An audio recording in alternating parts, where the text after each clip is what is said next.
Okey, bismillahirrahmanirrahim. Assalamualaikum warahmatullahi wabarakatuh. Selamat pagi, selamat sejahtera. Apa khabar Fariha? Khabar baik, Cik Fazli. Biasalah, lama tak jumpa, biasa akan lupalah nama saya. Ke nak panggil? Taklah. Tak lupa. Oh, tak lupa. Jangan lupa. Dan semua jangan lupa kami di Malaysia hari ini, pada hari ini.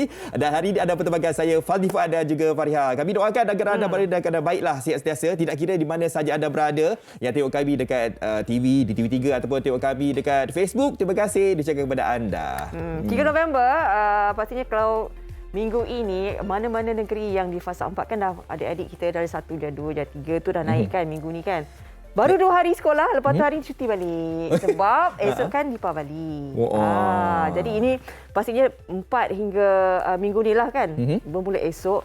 Pastinya nanti adalah juga perancangan-perancangan nak bawa anak-anak, isteri bercuti kan. Tapi kita nak bagi tahu juga kena waspada juga sebab pastinya ini nak dikongsikan juga berkenaan dengan cuaca yang tak menentu ni. Betul. Apatah kita lihat ada di negeri Kedah, di beberapa negeri sekarang ni mengalami cuaca yang tidak menentu dan juga air pasang besar. Itu yang kita nak berikan sedikit informasi sebentar saja lagi. Tapi apa, kita mulakan MHI pada pagi ini sedikit berita yang telah dikongsi semalam. Seluruh rakyat Malaysia selama 4 tahun perbicaraan yang dijalankan akhirnya mendapat keputusan yang kita kata itulah dia keadilan yang dituntut. 6 penuntut UPNM didapati bersalah menyebabkan kematian Allahyarham Zulfarhan Osman.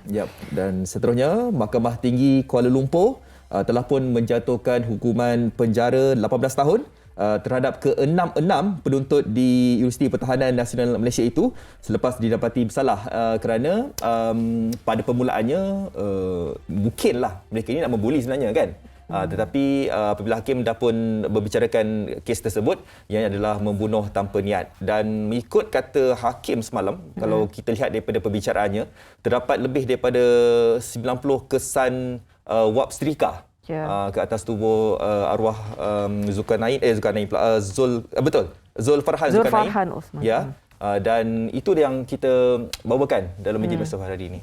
Dan mereka itu telah didakwa di bawah Seksyen 304(A) Kanun Keseksaan, dan itu dijatuhkan hukuman 18 tahun kan penjara, dan 3 tahun pula dijatuhkan di bawah Seksyen 330 Kanun Keseksaan ini bersama dengan 12 rakan yang lain kerana mereka dengan sengaja mendatangkan kecederaan kepada Allahyarham apabila mereka sebenarnya kata komputer riba hilang. Jadi mereka menganggap bahawa perlukan pengakuan tapi cuma cara itu tidak kena. Jadi apapun ini dia selama 4 tahun perbicaraan dilakukan di mahkamah dan akhirnya inilah dia keputusan akhir yang diperolehi. Moga-moga semalam juga kita lihat kan bagaimana keluarga Allahyarham Zulfarhan, terutamanya bapa, menyatakan bahawa beliau memaafkan mereka yang melakukan ke atas anaknya. Betul. Dan beliau berkata dalam banyak-banyak orang yang mencederakan anaknya itu ada cuma satu keluarga sahaja yang datang untuk meminta maaf kepada keluarga Zulfarhan. Dan Encik Zulkarnain ini pun ada memesanlah kepada masyarakat di luar sana supaya elakkan untuk kita membuat buli di mana-mana sahaja kerana kadang buli itu juga boleh mengancam nyawa seseorang. Betul. Baik, kita doakan yang terbaik buat mereka juga, terutama keluarga Allahyarham Zulfarhan. Baik, kita teruskan sedikit info berkenaan dengan ini cuaca yang Farah cakap pagi tadi kan, sebab kita nak merancang percutian, mungkin kata nak pergi ke pantai lah. Diberikan tumpuan di negeri Kedah iaitu di kawasan Kuala Muda, Perak, di Bagan Datuk, Selangor. Ini ada banyak kawasan ni, Klang, Kuala Langat, Sabak Bernam dan juga Kuala Selangor. Manakala di negeri Johor, di daerah Batu Pahat dan juga Pontian diberikan penekanan berkenaan dengan ini. Air pasang besar akan berlaku pada 4 hingga 7 November. Betul. 4 hingga 7 November. Memang sabar tahun sebenarnya akan berlakulah kan.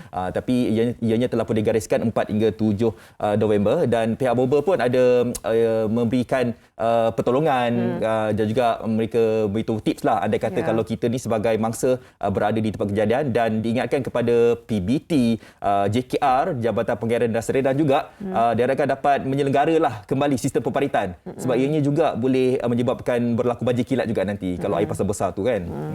Baik. Okey, seterusnya. Ini berkenaan dengan kita bawakan, ini berkenaan, pernah dengar tak taxidermy? Taxidermy, bukan taksi kan? Ada taxidermy. Ini berkenaan dengan satu lagi kepakaran yang unik yang ada di Jabatan Muzium Negara tau sebenarnya. Ini dia bagaimana kita melihat haiwan-haiwan yang semakin pupus ni. Tapi nak memastikan generasi anak-anak kita lah Fad. Dapat tengok ada haiwan-haiwan ni di Malaysia kan. Jadi pengawitan lah kan dibuat. Betul. Dalam bahasa yang kita senang tahu, pengawitan lah kan taxidermy ni. Memang mereka ni membuat perkara sedemikian untuk memupuk cintakan haiwan yang mungkin semakin lama semakin pupus, dan juga untuk memberitahu kepada masa akan datang kepada cucu cicit kita lah. Ada kata kalau kita ni tidak membuat perkara sebegini rupa, mungkin cucu cicit kita tidak mengenal pasti haiwan-haiwan yang harus kita pelihara nanti. Dan yang menarik nanti kita akan bawakan juga ini apa Hero dia? Malaya, bro. Ini Hero Malaya? Hero Malaya sebenarnya siapa? Ramai lah Hero Malaya. Dan ini tengah hero sekarang ni. Ini tengah Dekat Malaya trend, tengah dekat tengok ni. Kekasih hati Mr. Bodyguard. Katanya nanti 6 November adalah episod terakhir dan kita akan bawakan secara langsung beliau bersama-sama kita di studio. Gitu. Bola apa-apa lagi dah cakap macam tu Okey, tengoklah Jaya Fariha jatuh hati ke apa melihat Hero Malaya kita ni. Tak boleh jatuh hati. Kekasih hati marah nanti. Rani marah nanti. Okey, itu dia kita lihat ya kekasih hati Mr. Bodyguard ini. Kita akan bawakan ke studio dah. Hero-nya Reza Rosli nanti. Kenapa Sharifah Ros tak ada? Awak jangan main tau, bodyguard tu. Bodyguard. Awak jangan main tau. Tapi dah mencapai 3 juta kan? Lebih 3 juta. Lebih 3 juta episod tapi kita hari ni 2.5 juta. Kira sikit lah. MHI 2.5 juta. Lebih kurang. Sikit lah. Okey.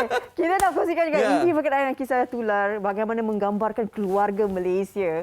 Membantu. Bayangkan saya dulu, sebab saya suka kucing. Kan? Saya pernah kucing saya mati. Ya Allah. Pernah kucing hilang. Punya terkesan dia macam kekasih lari lah. Macam tak tahu. Saya percaya hanya orang tertentu saja yang ada kucing yang dibela daripada kecil sampai besar yang akan ada perasaan ni. Perasaan ni macam manusia kepada manusia juga macam tu tau. Tapi sekarang Faria dah tak beli kucing sekarang? Saya lepas yang sebab berlaku mati peristiwa tu, saya ambil yang baru tapi lain. Jadi kita nak bersama dengan Nur Zahira Ahmad Hamidi secara maya. Telah bersedia. Assalamualaikum Zahira. Salam. Ya, salam. Sihat? Sihat, Alhamdulillah. Loki sihat? Loki sihat ada Loki? Loki, Alhamdulillah sihat. Ini sedikit Afak kita kongsikan dulu sebelum kita tanyakan soalan. Ini kena katanya dah bela Loki daripada kecil baby lagi. Daripada baby. Ya, Lepas tu hilang. Lepas tu hilang tu memang tak kerual lah. Berapa hari? 6 hari 6 hari, hampir 6 hari. Tapi yang menariknya tuan-tuan dan puan-puan sebenarnya nak cerita bila kucing tu hilang, operasi mencari tu membabitkan kejiranan dan juga kan sebab baru pindah. Jadi itu yang sebenarnya yang kita kalau baru pindah mana kenal orang, tapi orang betul. Kan mungkin Zahira boleh ceritakan juga pengalaman ini. Okey, masa saya mula-mula pindah tu memang saya tak bercampur sangat dengan orang kat sini sebab baru pindah kan. So masa hilang kucing tu dalam hari ketiga baru saya pergi jalan-jalan sekitar ni. Dan hari yang ketiga tu saya jumpa satu adik yang jual burger lah. So dari situ saya tinggalkan nombor telefon dan saya dapat kontak dengan satu jiran saya namanya Pang. Dan Pang ni dia berbangsa Cina. So dari situ saya dapat tahu yang Pang ni berjaya jumpa seekor kucing. Sebelum kucing saya hilang, ada kucing orang lain pun hilang. So dari situ saya dapat tahu. So Pang ni pun kontak saya petang tu dan dia terus mulakan operasi mencari. Sampailah hari yang jumpa Loki tu. Nak tanyalah, selama 6 hari kan kehilangan Loki ini, pernah tak ada macam terfikir macam Loki ni sama ada sesat ke ataupun sesuatu terjadi pada Loki ke ataupun bagaimana? Sebab kami memang tak ada pengalaman pindah tempat baru, bawa kucing. So kami ingat bila dia keluar tu just merayau je. So memang hari tu memang tak ada langsung terfikir dia akan hilang. Yang ada kami fikir dia akan balik-balik. So dah masuk sampai ke hari ketiga tu saya fikir dia mesti hilang ataupun orang jumpa bawa bela. Daripada situlah saya mula proses mencari loki, bagi poster. Sebab saya takut juga kalau dia terlanggar ataupun binatang liar attack kan. So dari situlah kami mula mencari loki. Tapi alhamdulillah ada pun jumpa. Alhamdulillah jumpa dengan bantuan orang ramai. Dengan orang yang membantu saya tu memang saya tak kenal langsung. Dua adik-beradik yang berbangsa Cina, tapi yang Jepang dengan Wawa dia yang main peranan dalam hal ni. So yang Wawa ni pula saya ingatkan dia ni orang Islam. Rupanya bukan. Cuma dia dah pakai tudung. Dia dalam proses nak masuk Islam. Alhamdulillah. So malam tu kami keluar mencari. Pang dengan Wawa tolong saya lah. Bila Wawa ni habis kerja, dia terus tolong saya cari pukul 10 malam sampailah ke pagi. Pastinya itu satu yang kita rasa kita tak sangka kan. Kita dah jadi Memang orang baru tak sangka. Itu betul-betul miracle lah. Ini sebenarnya kadang-kadang kita lihat sekarang ni mungkin susah nak tengok kejiranan yang macam tu kan. Tapi bangsa lah tu.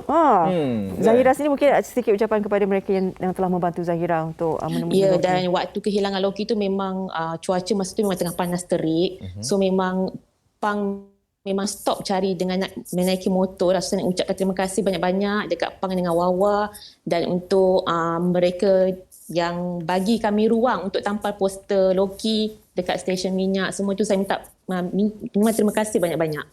Hanya Allah je yang balas jasa mereka semua. InsyaAllah. Alhamdulillah kan. Semoga Allah lah dapat membelas jasa kepada mereka yang mungkin cuba untuk mencari Loki. Dah alhamdulillah dah pun jumpa. Baik, terima kasih Zahira.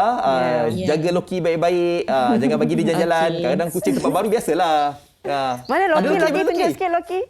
Okey, buat sini sekejap. Loki. Berapa tahun dah Loki sekarang? 2 tahun? 2 tahun lebih. Allah, patutlah.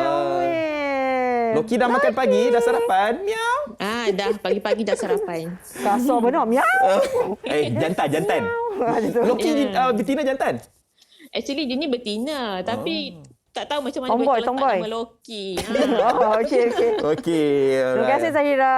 Terima kasih Loki. Sama-sama. Bye. Okey. Awak miau tu. Itulah. Yang jumpa Loki ni Mango. Seekor anjing. Dia menyalak sebab dia Loki. Menyalak. Itu tadinya ada kawan lah kat situ. Tapi siapa yang bela kucing ni saya nak beritahu adalah seorang yang tenang lah kata orang tu. Tapi kalau anda bayangkan kalau anda rasa dah macam stres kan. Kalau kita bela kucing, seekor kucing kan, kita letak dekat liver kita. Dekat urut. Kita belai, satu di urut. Satu kita macam stres je. Awak stres? Tak. Kadang-kadang ada lah. Sebab kalau stres kena cik kucing kan. Betul. Dia terapi. Betul, terapi. Menghilangkan. Baik. Ini juga mungkin disebabkan kita perlukan haiwan untuk menjadi rakan kita. Kadang kita cakap kita ada masalah kan, stres bercakap dengan dia pun dia tengok je. Lepas tu datang dia macam ni kan. Jadi itu dia. Kadang-kadang kita nak mencari binatang tu sekarang ni PKP dan sebagainya susah kan. Dululah masa time-time PKP dan sebagainya. Jadi kita ada banyak pilihan melalui laman sosial. Jadi belilah dalam talian. Jadi apa sekarang ni banyak juga isu yang berlaku, ada yang kena tipu. Dah keluarkan duit beribu-ribu tapi tak dapat kucingnya. Jadi kita saksikan dulu laporan yang telah disediakan oleh wartawan MHI kita Afiq berkenaan dengan penjualan haiwan dalam talian. Okey, jom kita saksikan.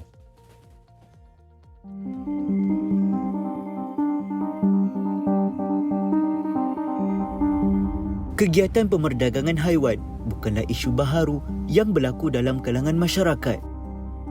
Dengan adanya platform seperti media sosial serta pelbagai aplikasi jualan dalam talian menjadi faktor utama permasalahan ini semakin serius. Bukan haiwan liar maupun eksotik sahaja yang diperdagangkan, malah haiwan peliharaan seperti kura-kura, burung dan kucing daripada spesies yang jarang dijumpai turut ditawarkan. Lebih membimbangkan, ada individu yang terpaksa menanggung kerugian sehingga puluhan ribu ringgit akibat ditipu dalam transaksi jual beli haiwan secara dalam talian. Kebanyakan individu yang terbabit dalam kegiatan haram ini menggunakan identiti palsu bagi mengaburi mata pihak berkuasa. Menurut aduan dari Sikan Perhilitan antara tahun 2020 sehingga September 2021, mereka menerima sebanyak 200 aduan penjualan haiwan dalam talian, namun hanya 50 maklumat daripadanya berjaya diambil tindakan. Jadi, bagaimana kita sebagai pembeli tidak mudah tertipu dengan aktiviti seperti ini? Apakah pula tindakan yang boleh diambil ke atas penjual? Jangan ambil mudah agar tidak berterusan menjadi mangsa. Ya. Itu haiwan-haiwan eksotik kita tengok tadi. Betul. Saya tengok untuk penjualan atas talian ni ada dua isu lah. Satu isu mungkin melibatkan kalau kita nak beli tu binatang yang kita beli tu mungkin tak dapat sebab scammer, dan satu lagi mungkin urus niaga secara haram lah haiwan-haiwan yang dilindungi. Tapi kita nak memberikan fokus untuk mereka ini yang tertipu lah, bagi duit banyak tapi binatang yang dibeli tu tak ada. Jadi kita terus saja ingin bersama dengan Ketua Pengarah Jabatan Perlindungan Hidupan Liar dan Taman Negara Pilitan Semenanjung Malaysia. Kita terus saja bersama dengan Datuk Abdul Kadir Abu Hashim. Assalamualaikum, Datuk. Waalaikumsalam warahmatullahi wabarakatuh. Baik, Datuk. Kita tadi dah paparkan sedikit laporan berkenaan dengan pembelian atau penjualan haiwan dalam talian ini. Ya. Pada pandangan Datuk sendiri, melihat kisah-kisah yang tular dan membabitkan pasar haram ini secara meluas dalam laman sosial, bagaimana, Datuk? Tadi kita cerita pasal kucing. Kucing tu dia domestik. Sekarang kita balik pada hidupan dia yang dalam talian. Jadi saya nak bawa semua.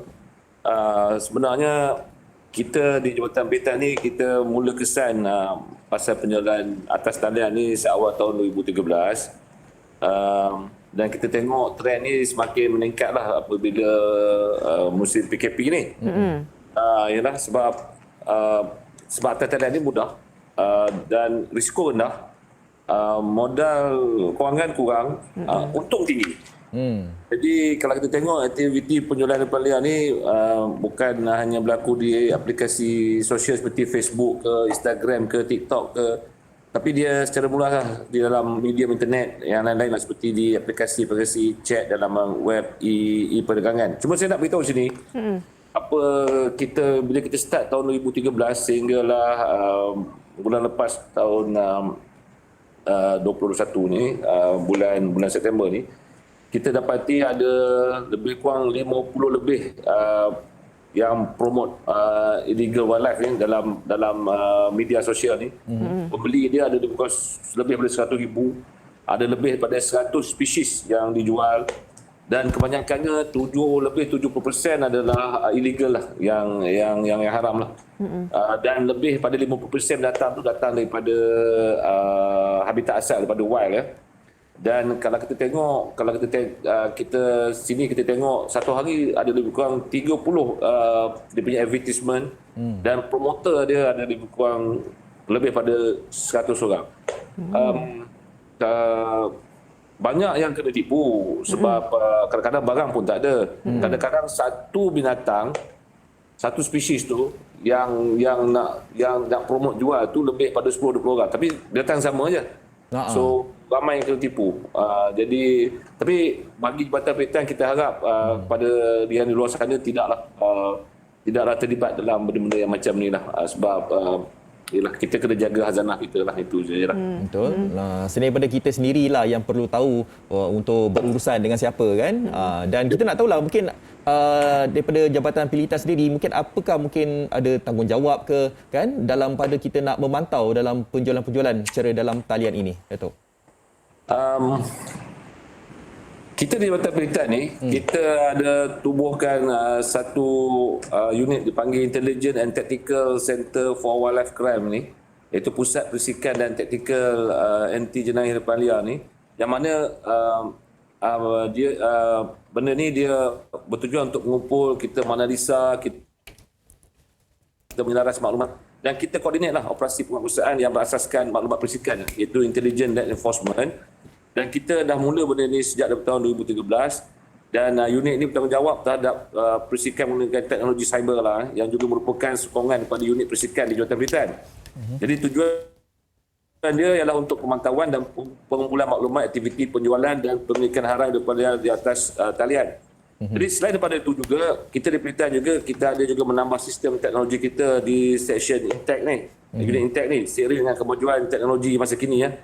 Kita ada contohnya penambahbaikan sistem yang berteknologi dan moden seperti IBM i2, yang mana bila kita masukkan nombor telefon, nama, akaun bank, jadi kita boleh link siapa dengan siapa. Jadi di akhirnya kita tahu siapa sebenarnya dia punya token besar dia. Ataupun siapa pembekal yang utama dia. Lepas tu kita ada macam-macam lagi. Kita ada analisis wildlife crime report. Ada pelbagai lagi dah. Datuk, pastinya ini satu yang sangat tugas yang mencabar juga sebab bila kata dalam talian dan sebagainya kan. Jadi operasi itu pastinya sangat mencabar. Kita nak tahu juga bila ini berlaku, apakah impak yang besar kepada haiwan-haiwan yang diperdagangkan ini? Yalah, bila benda-benda berlaku, kebanyakannya binatang yang dalam hutan habitat asal dibawa keluar lah. Dan hidupan liar ni kalau masa kecil dia okey. Dia tak ada masalah. Tak kira lah anak beruang ke, anak lotong ke, anak apa ke. Tapi bila dia dah mencapai umur setahun 2 tahun, masa tu dia dah tak boleh nak bela. And then menemukan masalah, ada yang dia lepas dalam hutan. Tapi bila binatang yang dibela ni, dia tak biasa dengan kehidupan natural dia. So dia akan datang orang. Dia dengar bunyi motor ke, dia dengar orang bercakap, dia akan datang. Kalau dia datang tak buat apa-apa, tak apa okey lah. Kalau dia datang, dia pergi gigit apa, dah ada masalah. So kita nasihatkan kepada yang di luar sana tu supaya tidak terlibat lah. Macam saya cakap tadi, biarlah binatang tu duduk dalam hutan di tempat dia. Kita banyak binatang kita boleh bela lah. Kucing, kambing, anjing, apa lagi. Arnab, kita boleh bela. Yang hidupan liar ni biarlah dia dalam keadaan liar. Ya, betul. Kadang-kadang cara kita penjagaan tu kadang tak betul. Sebab apa yang saya baca macam anak lutung tu, ada di antara kita yang bagi susu bayi. Letak dalam botol apa semua tu. Benda tu tak boleh sebenarnya. Takut anak lutung tu tak hadam dia punya sistem penghadaman itu. Dan boleh membawa kepada kecederaan dan kematian. Okey, Datuk, sebenarnya kita nak lihat ini adalah salah satu daripada pengakuan daripada mangsa yang pernah tertipu dengan penjualan haiwan secara dalam talian ini. Jadi jom kita saksikan. Ya.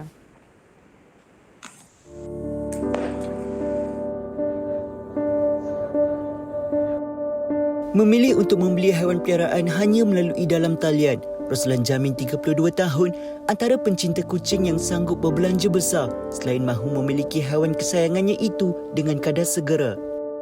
Namun, siapa sangka dirinya akan terperangkap serta menjadi mangsa penipuan. Saya dah dapat satu kontak ejen ni untuk membeli kucing tersebut dan saya membuat pembayaran untuk kali pertama dan alhamdulillah kucing tu selamat sampai dekat saya dalam keadaan yang sihat dan perfect semua. Bulan berikutnya saya nak beli 2 ekor kucing dengan ejen yang sama. Kita buat transaction dan semua pembayaran macam biasa, which is saya bayar dalam 50% deposit dulu. Daripada 16,000 total, saya ingat 16,000 lebih. Selepas seminggu lebih macam tu, tiba-tiba saya contact dia dah start senyap. And then 2-3 hari dia reply, dia cakap okay sorry saya outstation. Lepas tu dia dah start dah tak lambat reply, saya call pun dia tak jawab. Seminggu lepas tu saya cuba hubungi, malangnya talian dah di block lah, maksud saya dah hantar WhatsApp dia dah tak deliver, ada satu tick. Dan saya call pun dah masuk voicemail. Keluarga saya bila dapat tahu saya kena tipu, of course mereka akan terkejut dan marah lah. Yalah, daripada 8,000 tu macam-macam boleh buat daripada saya membazir duit untuk ditipu. Modus operandi sekarang ni lebih kurang sama je. First layan, second layan, third kena tipu terus. Kalau lepas ni nak beli barang-barang online ke ataupun apa-apalah, tak kisahlah haiwan ke apa-apa bentuk sekalipun, pergi ke platform e-dagang yang dah macam-macam dekat market sekarang. Sebab tu lebih selamat daripada kita Google cari nombor telefon tak siapa-siapa, tiba-tiba kena tipu macam saya. Ini baru seorang yang dikena tipu kan. Datuk, bila Datuk mendengar ini antara luahan yang mangsa yang ditipu, jadi mungkin apa nasihat Datuk kepada orang ramai? Adakah memang kita boleh percaya terus-terus dalam talian dan sebagainya? Bagaimana untuk mengekang ia terus berluasa? Benarnya bukan dia je ketipu, kami pun pernah kena tipu juga. Oh, juga. Kaki scam lah semua ni Okey Datuk, apa mungkin nasihat Datuk? Kadang-kadang macam saya cakap tadi lah, binatang seekor je, yang tukar promote 7, 8, 10 orang. Tokennya seorang je, jadi semua ambil kesempatan. Jadi macam dalam media sosial kita pun tak tahu siapa. Tapi nasihat saya pada orang di sana tu, saya rasa tak payahlah terlibat dalam benda macam ni. Banyak yang orang mengalami kerugian. Dia tengok gambar cantik, ada juga tengok gambar cantik, bila dapat tak sambung macam dia tak sambung dengan gambar tu ada. Jadi itulah tadi, kita lebih baik kalau hidupan liar ni tak payah terlibat. Kalau yang nasihat saya, kalau yang untuk domestik macam kucing apa, pergi jumpa terus orang tu, tengok sendiri. And then Pergi baru tengok bukti. dulu. Baik. Dan tidak macam kami orang juga lah kena tipu. Baik Datuk. Terima kasih banyak-banyak atas perkongsian ni Datuk. Ya. Jangan tertipu ya. Betul. Waspada semuanya kalau nak beli dan sebagainya.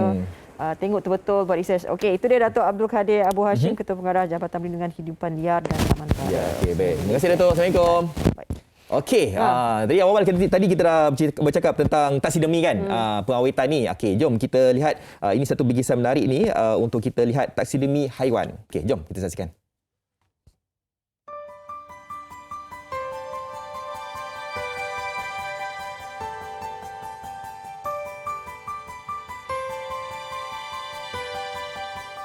Pameran keajaiban taksidemi yang dianjurkan oleh Jabatan Muzium Negara mempamerkan sebanyak 126 spesimen dan kebanyakan haiwan yang diawet adalah binatang yang diancam kepupusan dan dilindungi oleh Jabatan Perhilitan.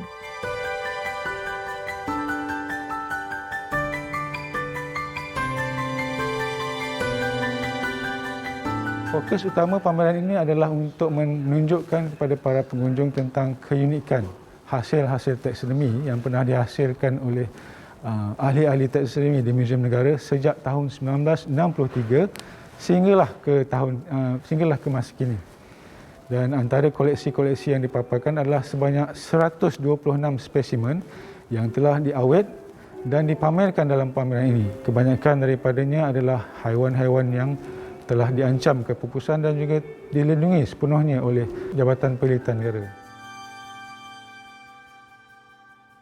Muhammad Ali Muhaidin, 40 tahun, merupakan ahli taksidemis yang berpengalaman sejak 19 tahun lalu. Menjadi rakyat Malaysia pertama di Asia Tenggara yang dihantar ke Amerika Syarikat untuk mendalami bidang pengawetan pada tahun 2012, nyata menambah minat buat anak Jati Negeri Sembilan ini. Kalau kita tengok tujuan diorang ambil yang ni, diorang mount benda ni, taksidemikan benda ni.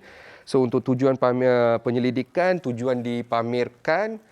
Satu lagi kalau kita tengok untuk tatapan generasi akan datang. Buat kerja-kerja taksidemi ni, kita preservekan kulit dia, kita jaga dia. Sebenarnya kita dah ada satu spesimen yang kita boleh tengok walaupun benda tu dah pupus. Sekarang ni kalau kita datang di muzium, benda tu diawetkan, disimpan dan dijaga untuk tatapan generasi akan datang.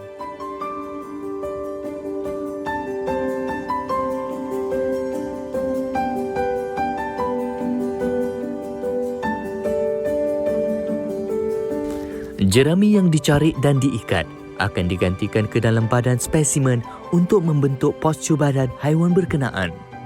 Setelah selesai, spesimen ini akan dikemaskan terlebih dahulu sebelum dibawa ke bilik pameran. Kesemua spesimen yang dipamerkan hendaklah dijaga mengikut suhu yang betul bagi mengelakkan daripada terkena serangan kulat. Demi tatapan masyarakat pada masa hadapan, Jabatan Muzium Negara akan terus komited dalam menyimpan dan melindungi khazanah negara yang semakin diancam kepupusan.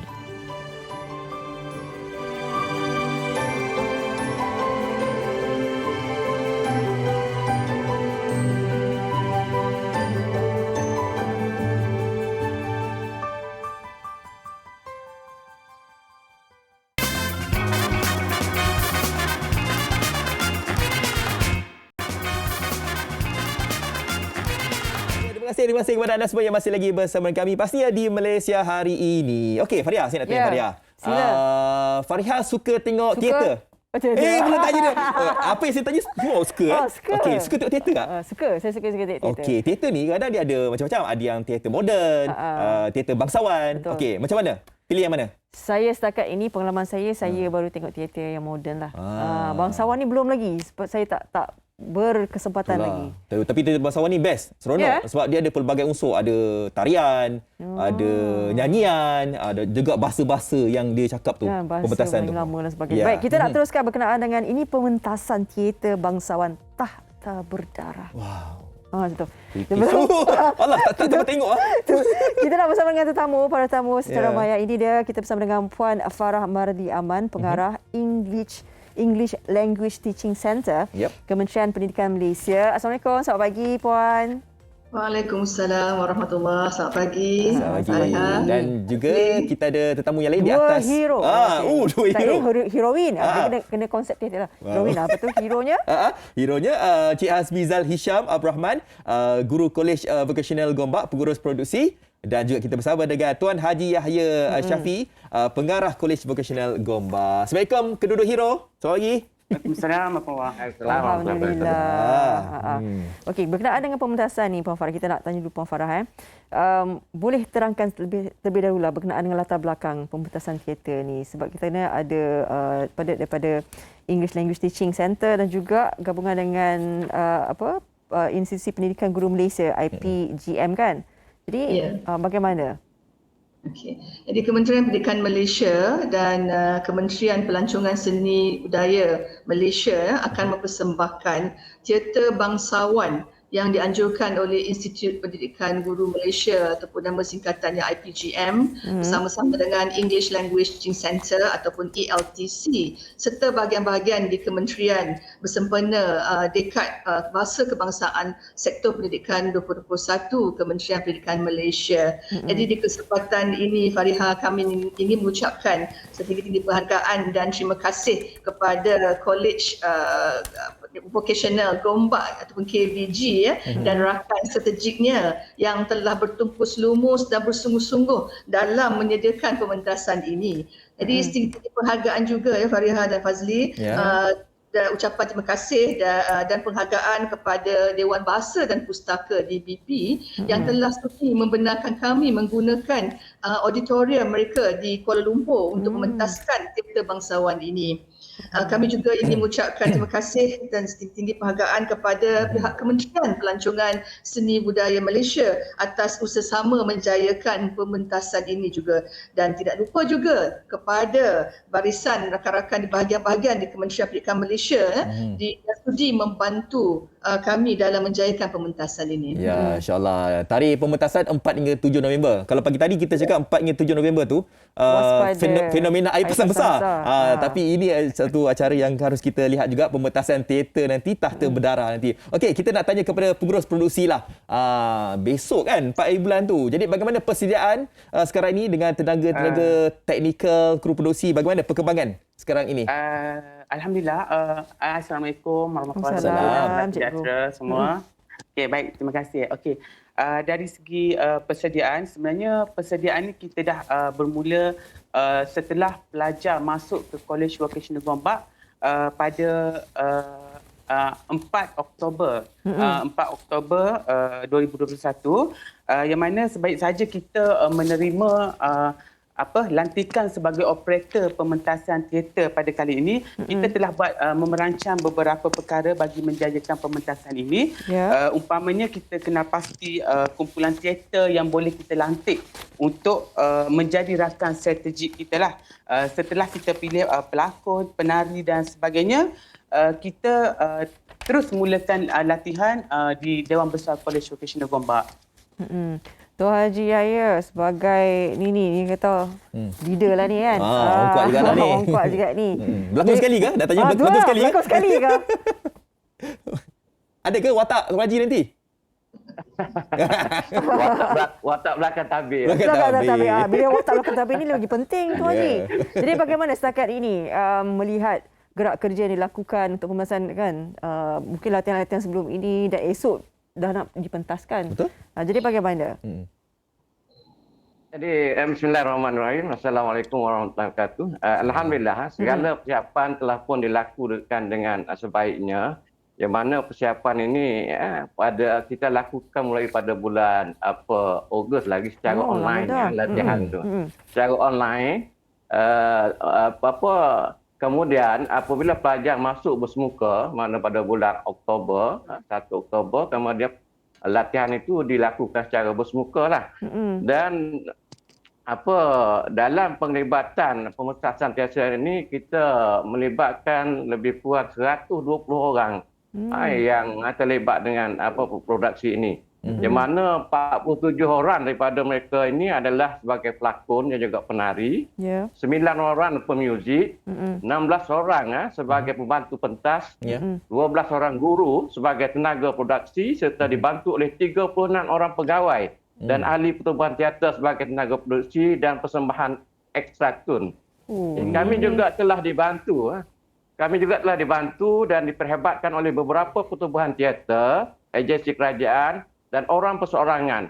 Di kesempatan ini, saya mewakili pihak Kuala Vocational Gombak khususnya dan juga amanah daripada bahagian pendidikan teknik dan latihan vocasional KPM mengucapkan jutaan terima kasih kepada semua yang telah betul-betul lumus menyediakan pementasan ini. Terima kasih juga saya ucapkan kepada Persatuan Sejarah Malaysia Cawangan Selangor, Dewan Bahasa Pustaka, Kumpulan Kesenian Citra Ugit, Encik Muhammad Romazi bin Nordin, Pertubuhan Silat Seni Gayung Malaysia, Kuala Lumpur dan Selangor, Pak Mair dan Mak Cik Samsiah, Nohman Theatre Production, Persatuan Kesenian Suara Alam, Heren Mansur Busana Melayu, PIBG Kuala Vocational Gombak, Pejabat Menteri Besar Selangor, banyak ni. Kementerian Pelancongan Seni Tuan Budaya Haji, Malaysia. ini kita dengar ni. Ui, senarai ni grand ni. Ini pastinya kita perlu melakukan jalinan dengan semua pihak untuk menjayakan biasa ni. Terutama dalam keadaan pandemik hari inilah. Betul. Jadi maulah kita terpaksa buat persediaan yang begitu rapi dengan mematuhi segala SOP yang ditetapkan. Sebelum ni apa-apa semua secara dalam talian kan.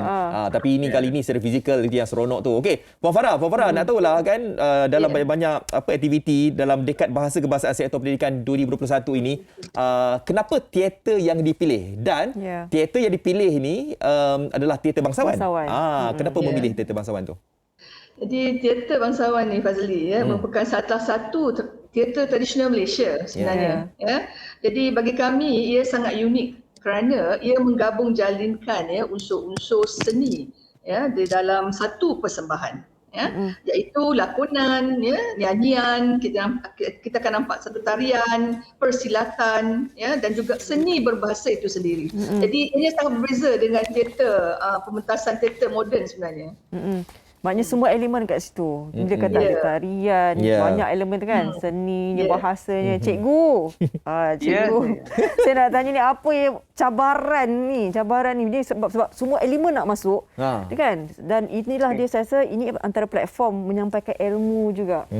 Sebab bahasa-bahasanya lain kan. Jadi bagaimana? Baik, cabaran dalam kita membuat teater bangsawan teater bangsawan ni dia ada rules dia yang kita perlu patuhi kan. Dari segi berbahasa dan sebagainya. Jadi kita perlu melatih pelajar-pelajar kita ni dari segi sebutan, dari segi adab, budaya, kesultanan macam mana. Itulah antara cabaran yang kita hadapilah dalam kita melatih pelajar-pelajar. Tapi tahta berdarah. Tahta berdarah ya, kita. Betul. Cerita pasal apa, cikgu? Cerita pasal apa? Pengisahan ni tentang apa? Kisahnya adalah terkait dengan sejarah salah satu kerajaan Melayu yang wujud di Nusantara, iaitu Kerajaan Kesultanan Siak, Sri Indrapura Darussulan, yang mana kerajaan nama Siak itu diambil daripada pokok herba, iaitu pokok siak. Yang mana kerajaan ini pernah menjadi wilayah naungan kerajaan Kesultanan Melayu Melaka dan kemudiannya beralih kepada kerajaan Johor Riau. Sejarah lah. Saya tengok. Saya lihat ni macam satu pengisahan yang berat juga ni kan sebenarnya kan. Tapi ianya mungkin dapat disampaikan dengan keadaan santai dan sebagainya kan. Okey, Tuan Haji nak tahulah kan. Yalah teater tahta berdarah ni. Kan. Apa antara keunikannya dan yalah apa yang istimewanya harus kita lihat teater ini nanti? Okey. Dalam teater ni dia mengesahkan mengenai kerajaan Siak. Kita juga ditontonkan dengan keunikan seni Bugis melalui 2 buah tarian tradisional yang dipersembahkan dalam babak dan sebagai persembahan ekstra turn. Silang budaya ini berlaku apabila perkahwinan di antara Raja Tengku Mahmud Putera kepada Raja Kecil Siak dengan Tengku Puan anak kepada Daim Manteko. Jadi apa yang cuba kami paparkan adalah sebuah tragedi sejarah yang kami adaptasi ke atas pentas. Ya. Ketika itu terdapat beberapa perkara berlaku. Raja kecil tidak siuman, permaisuri jatuh gerin dan putranya bertelagah. Jadi kami cuba merungkai sebarang kemungkinan apa sebenarnya yang terjadi sehingga ketiga-tiga perkara tersebut berlakulah dalam bentuk teater bangsawan. Baik. Okay. Puan Farah, ini nak tahu juga mungkin boleh kongsikan bila pementasan ini akan dilaksanakan sehingga bila, macam mana kalau kita nak tonton macam mana? Ada tiket ke apa ke? Dan juga sekarang ni dengan keadaan SOP-nya kan. Jadi pementasan ni Fariha dan Fazli akan berlangsung selama 4 hari ya, iaitu bermula pada 4 iaitu besok sehingga 7 November ya 2021 bermula pada jam 8.30 malam ya, yang diadakan di auditorium Dewan Bahasa dan Pustaka di Kuala Lumpur, dan pementasan ini adalah secara bersemuka dengan mematuhi segala SOP yang telah digariskan oleh pihak Majlis Keselamatan Negara MKN, iaitu tiket dan pas percuma yang diberikan itu terhad sahaja kepada 100 orang untuk setiap malam. Ya. Dan itu siapa cepat siapa dapat. Siapa dapatlah. So kena cepat-cepatlah semua ni ya. Okey, baik, kita doakan semoga teater ini berjalan dengan lancar dan juga mendapat sambutan dan supaya dapatlah mencapai objektif lah. Okey, daripada pihak Kementerian Pendidikan Malaysia. Baik, terima kasih kepada ketiga-tiganya. Terima kasih Puan Farah, terima kasih kepada Encik Hasmizul dan terima kasih kepada Tuan Haji. Terima kasih. Terima kasih. Sama. Terima kasih. Itu dia tahta berdarah. Itulah dia. Jadi sama-sama lah nanti dapatkan tiket dan ni cepat-cepat dia dapat tau. Baik, kita nak berehat tengok kan. Boleh pergi nanti. Kita nak cakap cepat-cepat ni. Cepat. Kita nak berehat seketika sebelum nanti. Kembali nanti kita akan saksikan ini antara hero mana yang kita bawakan, Reza Rosli. Kekasih hati Mr. Bodyguard. Siapa bodyguard awak?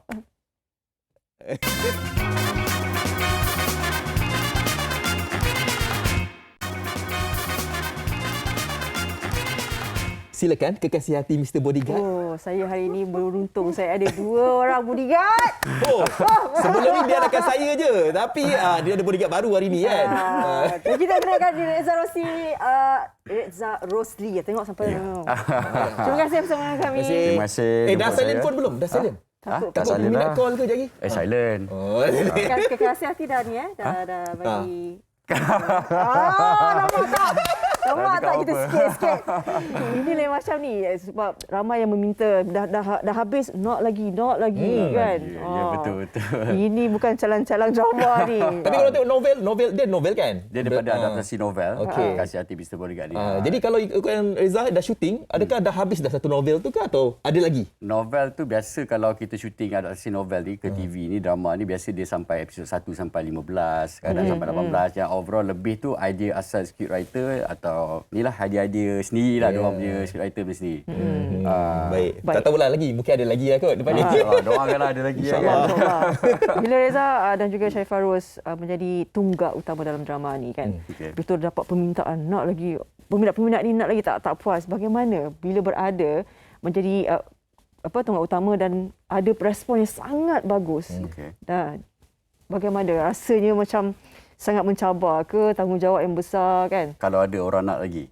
Next sekarang ni sebab kalian ni dah berada macam dalam satu drama yang diberi tumpuan yang sangat besar.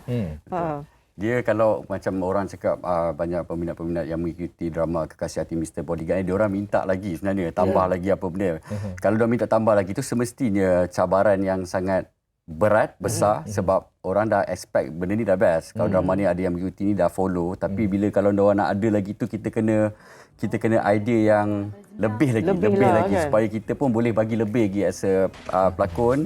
Drama tu kena bagi lebih lah lagi. Ya, betul. Tapi yalah, kalau kita lihat dari segi ratingnya, dari episod ke-6 lebih 3 juta orang tengok kan?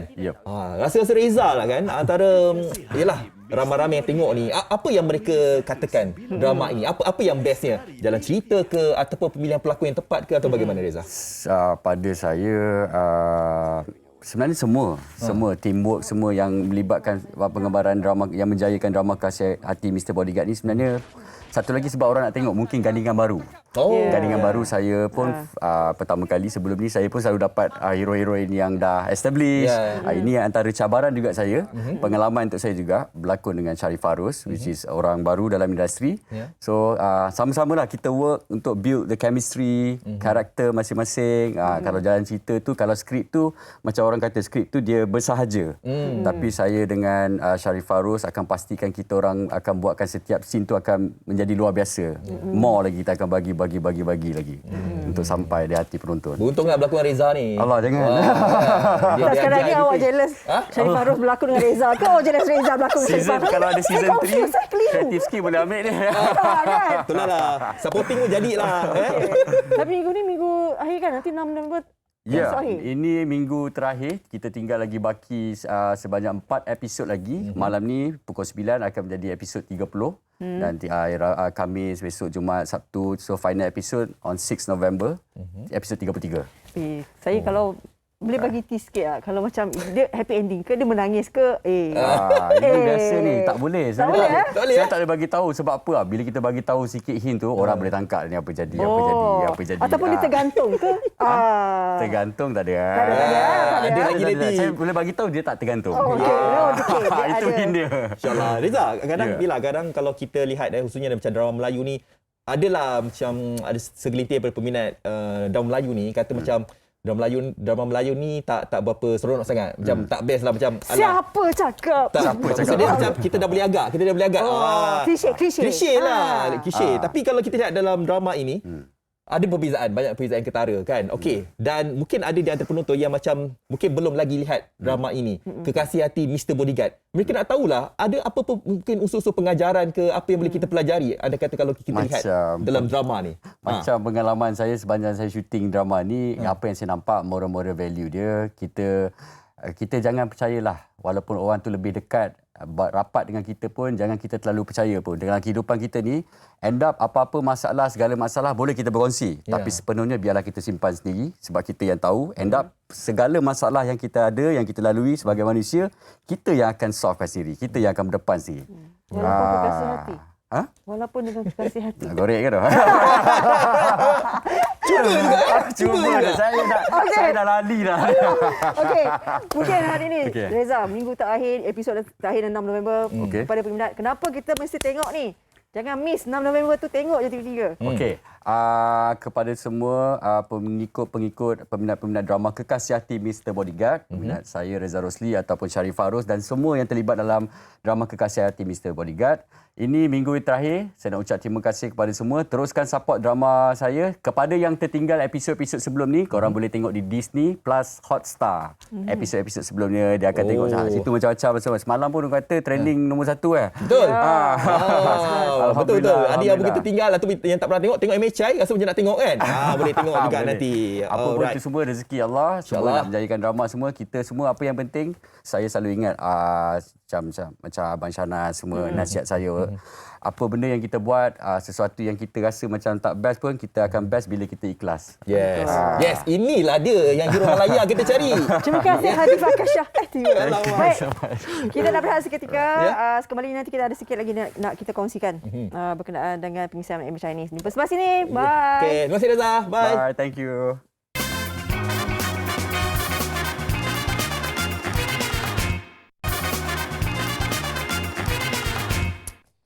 Duduk-duduk rumah je dapat hadiah. Wow, itu yang kita nak kongsikan. Bayangkan duduk-duduk rumah je dapat hadiah barang eksklusif. Ini adalah squad Jom Ronda. Jadi bayangkan kalau kita tengah-tengah tumbuk sambal belacan, tumbuk buah, Assalamualaikum. Dapat hadiah. Dapatkan beg Jom Ronda berisi pelbagai barang eksklusif istimewa dan percuma untuk anda.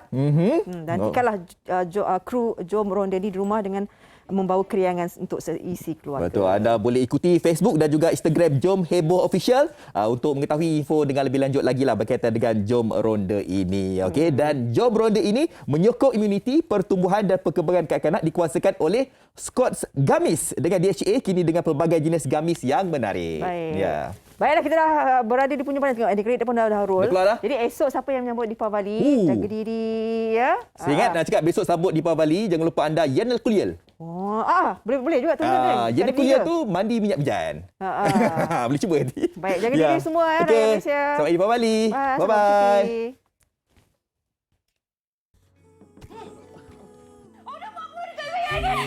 Cakap kau nak malukan Lin. Kau sengaja nak malukan Lin. Buat apa-apa pada Rani, tolonglah percaya. Kenapa Lin datang nak jumpa dengan Lara? Saya tak faham apa masalah awak. Senang sangat awak. Sebab awak curang. Tak malu ke?